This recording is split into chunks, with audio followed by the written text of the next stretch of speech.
한때 전 세계의 불을 독점하며 찬란한 문명을 꽃피웠던 유럽이 지금 소리 없이 무너져 내리고 있습니다. 특히 유럽 경제의 자존심이자 든든한 버팀목이었던 독일의 상황을 들여다보면 이게 정말 우리가 알던 그 선진국이 맞나 싶을 정도로 충격적인 모습들이 목격되고 있거든요. 벤츠와 BMW를 탄생시킨 자동차의 성지 독일에서 지금 사람들이 가장 두려워하는 건 다름 아닌 전기차 충전입니다. 충전기 앞에 서면 언제 끝날지 모르는 대기줄은 기본이고, 심지어 밤사이 충전 케이블을 몰래 잘라가는 절도 범죄가 기승을 부리고 있어요. 구리 가격이 치솟으면서 공공충전소가 도둑들의 주 표력이 된 건데, 이건 단순한 잡범의 소행을 넘어 독일의 인프라 시스템 자체가 작동 불능 상태에 빠졌다는 아주 명확한 증거인 거죠. 콧대 높던 유럽의 자부심은 이미 땅에 떨어진 지 오래고, 이제는 당장 내일의 전력 수급과 산업 경쟁력을 걱정해야 하는 처참한 지경에 이르렀습니다. 더 무서운 사실은 이 모든 현상이 일시적인 경기 침체가 아니라 거대한 몰락의 서막일 뿐이라는 점이에요. 유럽 경제의 엔진이라 불리던 제조업은 이미 수명을 다해가고 있고, 그 빈자리를 채워야 할 신산업은 시작도 하기 전에 에너지 덫에 걸려 허우적거리고 있습니다. 지금 유럽에서 벌어지고 있는 일들은 결코 남의 나라 이야기가 아니거든요. 제조업 비중이 높고 에너지 수입 의존도가 큰 우리에게도 유럽의 몰락은 아주 강력한 경고 메시지를 던지고 있습니다. 거대했던 제국이 어떻게 한순간에 무너질 수 있는지, 그리고 왜 독일이라는 거인이 전기차라는 미래 권력 앞에서 맥없이 쓰러지고 있는지, 그 이면에 숨겨진 진짜 이유를 아주 적나라하게 파헤쳐보려고 합니다. 오늘 영상을 끝까지 보시면 지금 글로벌 경제 판도가 어떻게 뒤집히고 있는지, 그리고 우리가 어떤 생존 전략을 짜야 하는지 그 명확한 답을 얻어가실 수 있을 거예요.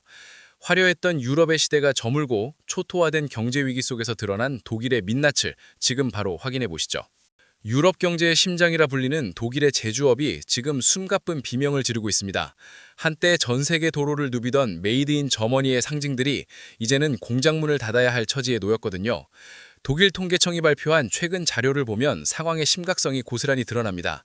독일의 산업 생산 지수는 지난 몇 년 사이 무려 8.6%나 급락했고, 이는 단순히 경기가 좀 안 좋다는 수준을 넘어서서 독일이라는 국가의 근간이 흔들리고 있다는 걸 의미합니다. 가장 충격적인 소식은 바로 독일의 자존심이자 세계 최대 자동차 기업 중 하나인 폭스바겐에서 들려왔습니다. 폭스바겐은 창사 87년 만에 처음으로 독일 본토 공장을 폐쇄하고 인력 구조 조정을 단행하겠다는 계획을 검토 중이라고 발표했거든요. 이건 단순히 기업 하나의 위기가 아니라 독일 제조업의 시대가 저물고 있다는 아주 상징적인 사건인 거죠. 사람들은 흔히 지금의 위기가 우크라이나 전쟁이나 일시적인 글로벌 경기 침체 때문이라고 생각하곤 합니다. 시간이 지나면 다시 예전의 영광을 되찾을 수 있을 거라는 막연한 기대를 하기도 하죠. 하지만 이건 아주 위험한 오해입니다. 지금 독일이 겪고 있는 고통은 일시적인 감기가 아니라 몸 전체가 썩어 들어가는 구조적인 질병에 가깝거든요. 과거 독일 제조업은 값싼 러시아산 에너지와 중국이라는 거대한 수출 시장이라는 두 개의 기둥 위에 세워져 있었습니다. 그런데 지금 이 두 기둥이 동시에 무너져 내린 거예요. 에너지 비용은 감당할 수 없을 만큼 치솟았고, 기술력으로 압도했던 중국 시장에서는 오히려 중국 현지 브랜드들에게 밀려 설 자리를 잃어가고 있습니다. 실제로 독일의 중소제조기업들 상황을 들여다보면 눈물이 날 정도입니다. 독일 경제의 허리라고 불리는 미텔슈탄트 기업들은 수십 년간 한우물만 파며 세계 최고의 부품을 만들어 왔지만, 이제는 치솟는 전기료와 인건비를 감당하지 못해 파산하거나 해외로 공장을 옮기고 있습니다. 독일의 한 금속 가공 업체 대표는 인터뷰에서 이렇게 말하더군요. 우리 가문의 3대째 가업을 여기서 끝내야 할 것 같다고요. 독일에서 물건을 만드는 것 자체가 이제는 손해를 보는 구조가 되어버린 겁니다. 독일의 화학 거대 기업인 바스프조차도 독일 내 투자를 줄이고 중국과 미국의 수조 원 규모의 공장을 새로 짓고 있는 실정입니다. 자국 기업조차 등을 돌리고 떠나가는 나라에서 어떤 미래를 기대할 수 있을까요? 독일이 무너진다는 건 단순히 독일만의 문제가 아닙니다. 폴란드, 헝가리, 체코 같은 동유럽 국가들은 독일 자동차 공장에 부품을 납품하며 먹고 사는 구조거든요. 독일의 엔진이 꺼지면 이들 국가의 경제도 줄줄이 도미노처럼 쓰러질 수밖에 없습니다.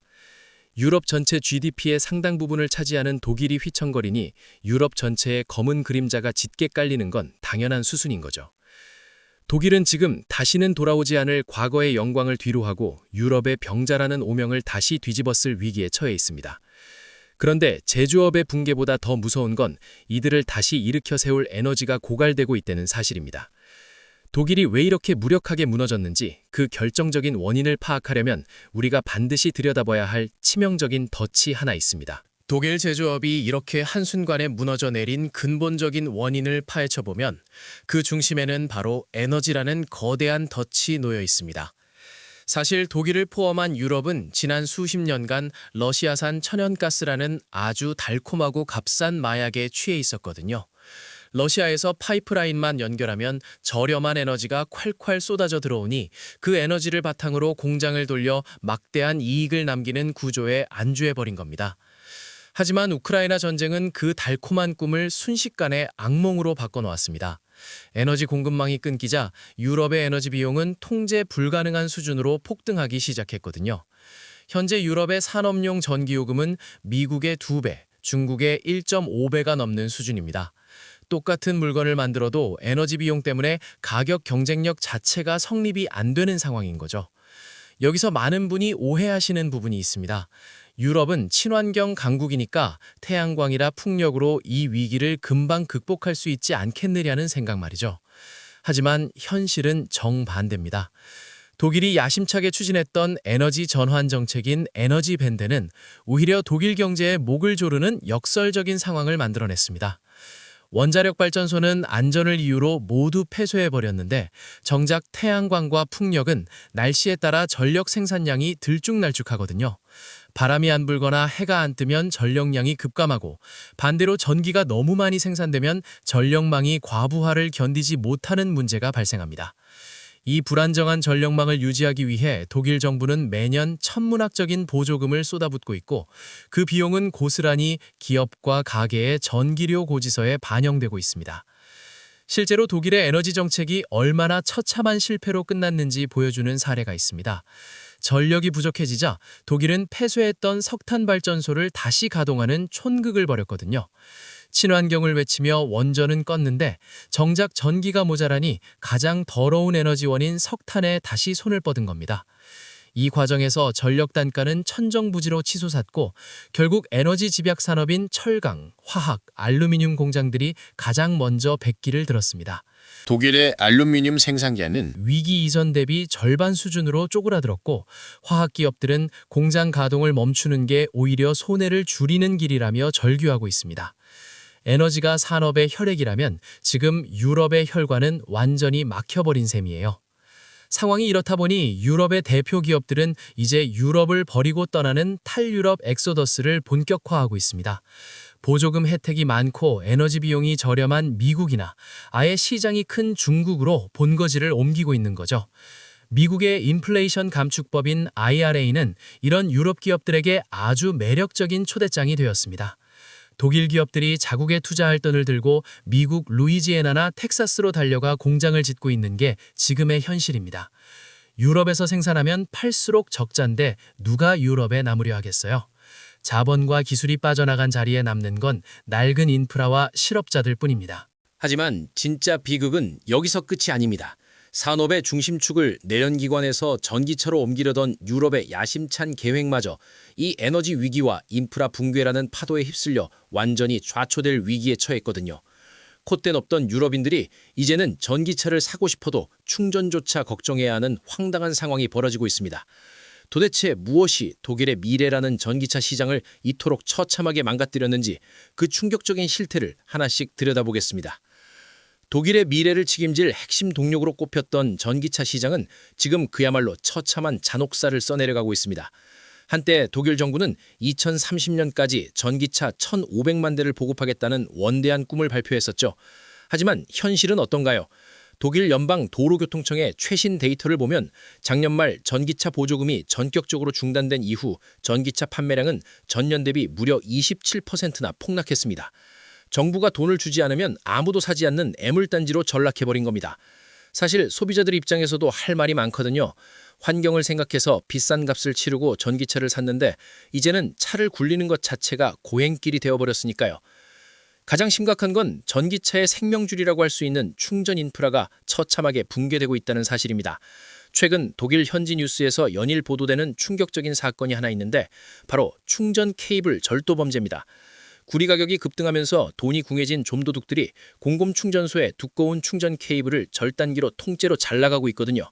아침에 출근하려고 충전기를 찾은 운전자가 잘려나간 전선 뭉치를 보고 망연자실해하는 모습이 이제는 독일의 흔한 풍경이 되었습니다.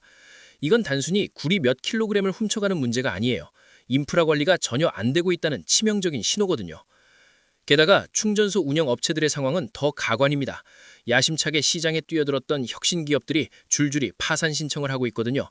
대표적으로 독일의 에너지 스타트업 넘베트 같은 기업들은 혁신적인 충전 시스템을 선보이며 주목받았지만 결국 치솟는 전력 도매가와 인프라 유지 비용을 견디지 못하고 무너졌습니다. 기업이 망하니 설치된 충전기는 고장나도 수리할 사람이 없고 결국 도심 곳곳에 흉물로 방치되는 악순환이 반복되고 있습니다. 현재 독일의 공공충전기 가동률은 처참한 수준이고 그나마 작동하는 곳은 충전 요금이 휘발유값보다 비싸다는 불만이 터져나오고 있습니다. 여기서 우리가 흔히 하는 오해가 하나 있습니다. 유럽은 환경 규제가 강하니까 어쩔 수 없이 전기차로 다 바뀔 것이라는 믿음이죠. 하지만 실제 현장의 목소리는 전혀 다릅니다. 독일의 한 자동차 전문 매체에서 실시한 설문조사에 따르면 전기차 구매자의 40% 이상이 다음 차로는 다시 내연기관차를 사고 싶다고 답했습니다. 충전 스트레스와 높은 전기료 그리고 중고차 가격의 폭락을 경험하고 나니 친환경이라는 구호가 얼마나 공허한지 깨달은 거죠. 이제 독일인들에게 전기차는 미래의 구원자가 아니라 돈 많은 부자들이나 타는 값비싼 장난감처럼 인식되고 있습니다. 실제로 독일의 평범한 중산층 가장인 한스 씨의 사례를 들어볼까요? 그는 큰 마음 먹고 전기차를 구매했지만 지금은 매일 밤 주차 전쟁보다 더 치열한 충전 전쟁을 치릅니다. 집 근처 충전기는 고장나기 일쑤고 간신히 찾은 곳은 케이블이 잘려있죠. 급하게 고속도로 급속 충전기를 이용하면 요금 폭탄을 맞습니다. 결국 그는 출퇴근용으로 낡은 디젤차를 중고로 한 대 더 샀습니다. 이게 지금 유럽 경제의 심장이라는 독일에서 실제로 벌어지고 있는 일입니다. 미래 기술을 선도한다던 자부심은 어디로 가고 당장 차 한 대 제대로 굴리지 못하는 무능한 인프라만 남은 셈이죠. 하지만 더 무서운 건 이런 인프라의 붕괴가 단순히 자동차 산업에만 그치지 않는다는 점입니다. 전기차로의 전환에 모든 사활을 걸었던 수많은 스타트업과 투자자본들이 갈 곳을 잃고 유럽을 탈출하고 있거든요. 콧대 높던 유럽의 기술 패권이 어떻게 뿌리째 흔들리고 있는지, 그리고 왜 유럽이 혁신가들의 무담이 되어가고 있는지 그 속사정을 들여다보면 상황은 훨씬 더 심각합니다. 유럽이 직면한 진짜 비극은 단순히 전통적인 굴뚝 산업이 무너지는 데서 그치지 않습니다. 미래의 구글이나 테슬라가 되어야 할 혁신 기업들, 즉 스타트업들이 싹을 틔우기도 전에 말라 죽어가고 있다는 사실이 훨씬 더 뼈아픈 대목이거든요. 독일의 스타트업 연맹이 발표한 최근 실태조사 보고서를 보면 정말 눈을 의심하게 만드는 수치가 나옵니다. 현재 독일 스타트업의 약 10%가 1년 안에 파산할 위험에 처해 있다는 통계가 나왔거든요. 투자금이 마르고 비용은 감당할 수 없을 만큼 치솟으면서 혁신의 요람이었던 베를린과 뮌헨은 이제 혁신가들의 무덤으로 변해가고 있습니다. 많은 분이 유럽은 여전히 기초과학이 튼튼하고 인재가 많으니 언젠가 다시 일어설 수 있을 거라고 믿으시곤 합니다. 이건 사실 아주 희망 섞인 오해에 가깝습니다. 아무리 뛰어난 아이디어와 기술이 있어도 그걸 뒷받침할 자본과 인프라가 없으면 기술은 꽃을 피울 수 없거든요. 지금 유럽의 규제 환경은 혁신을 장려하기보다는 발목을 잡는 데 특화되어 있습니다. 인공지능이나 데이터 산업을 시작하려고 해도 복잡한 개인정보 보호법과 각종 규제 때문에 시제품 하나 제대로 만들기 어려운 게 현실입니다. 미국과 중국 기업들이 빛의 속도로 앞서 나갈 때 유럽 기업들은 변호사를 고용해 규정 해석에만 수개월을 허비하고 있는 거죠. 실제로 독일이 야심차게 밀어주던 차세대 모빌리티 기업들의 몰락은 가히 충격적입니다. 전기로 구동하는 비행 택시를 만들겠다며 전 세계의 주목을 받았던 볼로콥터라는 기업이 있습니다. 독일 기술력의 정수라 불리며 수천억 원의 투자를 유치했지만 지금은 자금난에 허덕이며 파산 위기설까지 돌고 있거든요. 독일 정부에 긴급 수혈을 요청했지만 예산 부족을 이유로 거절당했다는 소식이 들려오면서 독일의 미래 기술 주권은 사실상 포기 상태라는 비판까지 나오고 있습니다.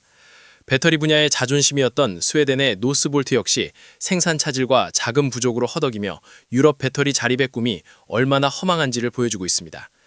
상황이 이렇다 보니 똑똑한 유럽의 젊은 창업가들은 이제 유럽을 떠나 미국 실리콘밸리로 향하고 있습니다. 유럽에서 창업하면 세금은 엄청나게 떼어가는데 투자 유치는 하늘의 별 따기거든요. 반면 미국은 인플레이션 감축법을 통해 막대한 보조금을 뿌리며 전 세계의 기술 자본을 빨아들이고 있습니다. 독일의 한 유망 AI 스타트업 대표는 유럽에서 사업을 하는 건 모래주머니를 차고 마라톤을 하는 기분이라며 결국 본사를 미국으로 옮기기로 결정했습니다. 자본과 인재가 동시에 빠져나가는 엑소더스 현상이 가속화되면서 유럽 경제의 혈색은 점점 더 창백해지고 있습니다. 여기서 한 가지 궁금한 점이 생기실 거예요. 유럽은 도대체 왜 이렇게까지 속수무책으로 당하고만 있는 걸까요? 정말 다시 일어설 기회는 없는 걸까요? 전문가들은 입을 모아 말합니다.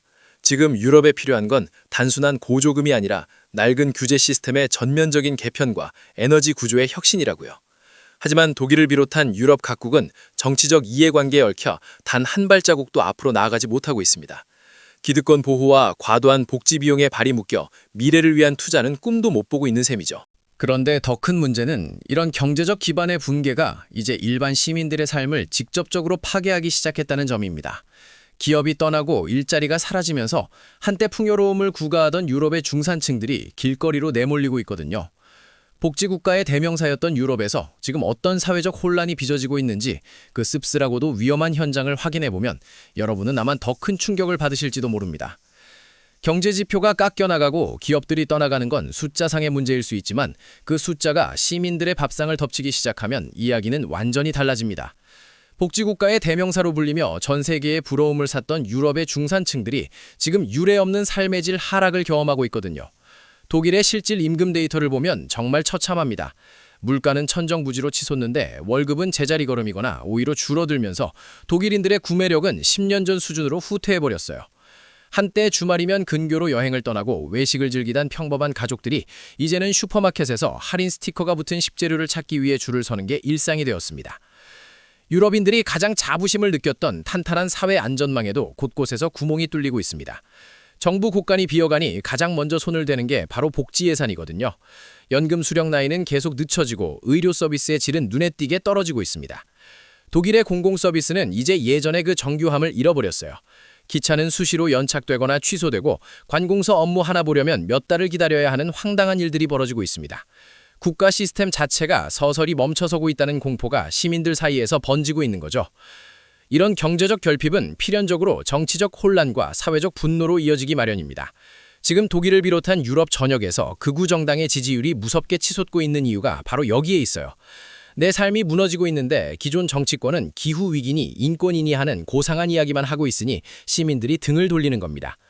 독일의 선택이라는 극우 정당이 지방선거에서 승리하고 전국적인 지지율을 끌어올리는 현상은 단순한 정치적 유행이 아닙니다. 먹고 사는 문제에 직면한 중산층들이 던지는 최후의 비명이자 기존 시스템에 대한 사형 선고나 다름없거든요.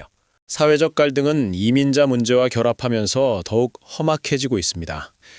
일자리는 줄어드는데 복지 혜택을 나눠 가져야 하는 상황이 오자 그동안 억눌러왔던 혐오와 차별의 목소리가 터져나오고 있는 거죠. 베를린이나 파리 같은 대도시의 거리에서는 시위와 파업이 끊이지 않고 경찰과 시민들이 충돌하는 모습이 매일같이 뉴스에 나옵니다. 우리가 영화에서 보던 낭만적인 유럽의 모습은 이제 기록 필름 속에나 존재하는 유물이 되어버린 셈이에요. 콧대 높던 유럽인들이 이제는 당장 내일의 안위를 걱정해야 하는 처지로 내몰린 겁니다. 그런데 우리가 여기서 정말 냉정하게 생각해야 할 지점이 있습니다. 유럽이 저렇게 무너지고 있는 게 과연 우리에게는 강 건너 불구경일까요? 절대 그렇지 않습니다. 독일은 우리나라의 주요 수출국이자 기술 협력 파트너입니다. 유럽의 소비시장이 꽁꽁 얼어붙고 제조업 생태계가 파괴되면 우리 기업들의 수출 전선에도 거대한 먹구름이 낄 수밖에 없거든요. 특히 자동차와 반도체, 2차 전지 산업은 유럽의 상황에 직접적인 타격을 받을 수밖에 없는 구조입니다. 독일의 몰락은 곧 우리에게도 생존의 위협으로 다가오고 있는 아주 긴박한 신호인 거죠. 화려했던 제국의 몰락은 언제나 아주 사소한 균열에서 시작되었습니다. 저렴한 에너지에 안주하고 미래 기술 투자를 게을리하며 낡은 규제에 매몰되었던 유럽의 실책은 우리에게 뼈아픈 교훈을 남기고 있습니다. 이제 우리는 이 거대한 몰락의 현장에서 무엇을 배워야 할까요? 그리고 이 혼돈의 국제 정세 속에서 우리는 어떤 길을 선택해야 살아남을 수 있을까요? 거대한 거인 독일이 무너지는 모습은 우리에게 단순한 구경거리가 아닙니다. 19세기 산업혁명의 주역이었고 전 세계 제조업의 표준을 제시했던 유럽의 몰락은 시대를 불문하고 영원한 강자는 없다는 냉혹한 진리를 다시 한번 증명하고 있거든요. 우리가 지금까지 살펴본 독일의 비극을 한 문장으로 요약하자면 안일함이 불러온 인재라고 할 수 있습니다. 값싼 에너지에 기대어 변화를 거부하고 낡은 규제와 관료주의에 갇혀 미래 기술의 주도권을 놓쳐버린 결과가 지금의 초토화된 경제 성적표로 돌아온 것이죠. 독일의 자동차 산업이 전기차라는 거대한 파도 앞에서 충전 케이블 절도범을 걱정해야 하는 처지로 전락한 건 국가 시스템의 기초 체력이 얼마나 부실해졌는지를 보여주는 뼈아픈 단면입니다. 그렇다면 우리는 이 거인의 몰락에서 무엇을 배워야 할까요? 가장 먼저 뼈저리게 느껴야 할 교훈은 바로 에너지 안보의 중요성입니다. 특정 국가의 에너지 의존도를 과도하게 높이는 것이 얼마나 위험한 도박인지 독일은 전 세계에 몸소 보여주었습니다.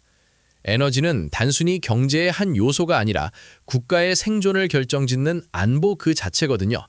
우리 역시 제조업 비중이 높고 에너지 수입 의존도가 큰 만큼 독일의 실수를 반복하지 않기 위해 에너지원을 다변화하고 에너지 자립도를 높이는 데 사활을 걸어야 합니다.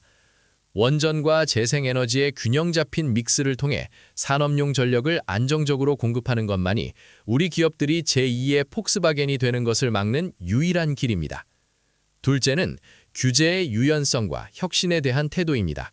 유럽이 스타트업의 무덤이 된 결정적인 이유는 혁신보다 규제가 앞섰기 때문입니다.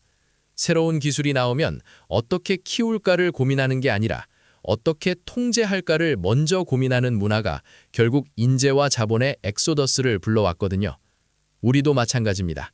신산업이 태동할 때마다 낡은 법과 제도가 발목을 잡는다면 우리나라도 머지않아 기술 패권 경쟁에서 완전히 밀려날 수밖에 없습니다. 규제 샌드박스를 대폭 확대하고 기업가 정신을 존중하는 문화를 정착시켜야만 제2의 볼로콥터 같은 비극을 피할 수 있습니다. 셋째는 시장과 공급망의 철저한 다변화입니다. 독일은 중국 시장에 대한 과도한 의존 때문에 중국의 기술 추격과 시장 변화에 기민하게 대응하지 못했습니다. 우리는 유럽의 몰락을 반면교사 삼아 수출 시장을 동남아시아, 인도, 중동 등으로 끊임없이 확장해야 합니다. 어느 한 시장이 무너지더라도 국가 전체가 흔들리지 않는 튼튼한 포트폴리오를 갖추는 것이 지금처럼 변동성이 큰 글로벌 경제 환경에서 생존하는 핵심 전략입니다. 독일의 경제가 무너지고 전기차 충전조차 어려운 상황은 어쩌면 우리에게 주어진 마지막 경고일지도 모릅니다. 거인도 쓰러질 수 있다는 것을 확인한 지금 우리가 해야 할 일은 명확합니다. 유럽의 실수를 철저히 분석하고 우리는 그들과 다른 길을 가야 합니다. 에너지는 안보라는 관점에서 접근하고 규제는 혁신을 돕는 도구로 재정의하며 시장은 전 세계를 무대로 끊임없이 넓혀가야 합니다. 콧대 높던 유럽의 몰락이 주는 메시지는 공포가 아니라 철저한 준비와 변화의 필요성입니다. 오늘 영상이 여러분의 경제적 시야를 넓히는 데 조금이라도 도움이 되셨다면 좋겠습니다. 지금 전 세계는 우리가 알던 상식이 무너지는 대전환의 시대를 지나고 있습니다. 이 혼란 속에서도 명확한 정보와 통찰력을 갖춘 사람만이 기회를 잡을 수 있거든요. 여러분은 오늘 독일의 사례를 보며 어떤 생각이 드셨나요? 우리 경제는 과연 유럽의 길을 따라가게 될까요? 아니면 새로운 돌파구를 찾아낼까요? 여러분의 소중한 의견을 댓글로 남겨주세요. 함께 고민하고 토론하며 답을 찾아가는 과정이 그 어느 때보다 필요한 시점입니다. 영상이 유익했다면 구독과 좋아요 그리고 알림 설정까지 꼭 부탁드립니다. 여러분의 응원은 더 깊이 있고 전문적인 컨텐츠를 제작하는 데 가장 큰 힘이 됩니다. 긴 시간 시청해 주셔서 진심으로 감사합니다.